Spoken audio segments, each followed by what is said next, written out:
Vous publiez chez Plomb, dans une collection à succès, le dictionnaire amoureux du journalisme. Je m'attendais à trouver un livre assez sombre, car les journaux sont à la peine, en diffusion comme en réputation. Or, vous célébrez à la lettre ce dictionnaire amoureux avec une histoire plutôt belle, nostalgique et littéraire de la presse.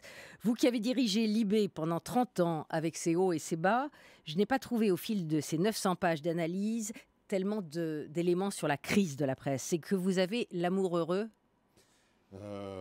Oui, d'abord, mais parce que je suis pas pessimiste non plus.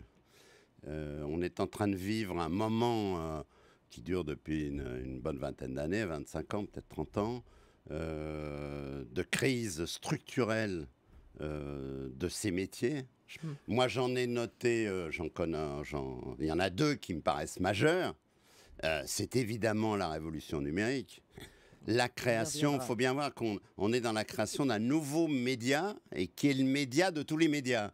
C'est-à-dire qui est en même temps de la télévision, qui est en même temps de l'écrit, qui est en même temps de l'animation, qui est en même temps Et qui de a, la avec, radio. avec Voilà. d'autres sujets, des conséquences sur la diffusion de la presse écrite. Voilà. Et l'autre aspect de la crise il ne faut pas sous-estimer, c'est en France, depuis les années 70, 60, 70, la campagne présidentielle de 65, comme aux États-Unis, c'est la communication l'a emporté sur l'information. Et donc, elle pollue l'information. Et le résultat, c'est qu'on ne sait plus très bien, quand quelqu'un écoute la radio, la télévision, regarde la télévision, lit le journal, ce Si qui est c'est de de la l'info, communication ou si c'est de l'info.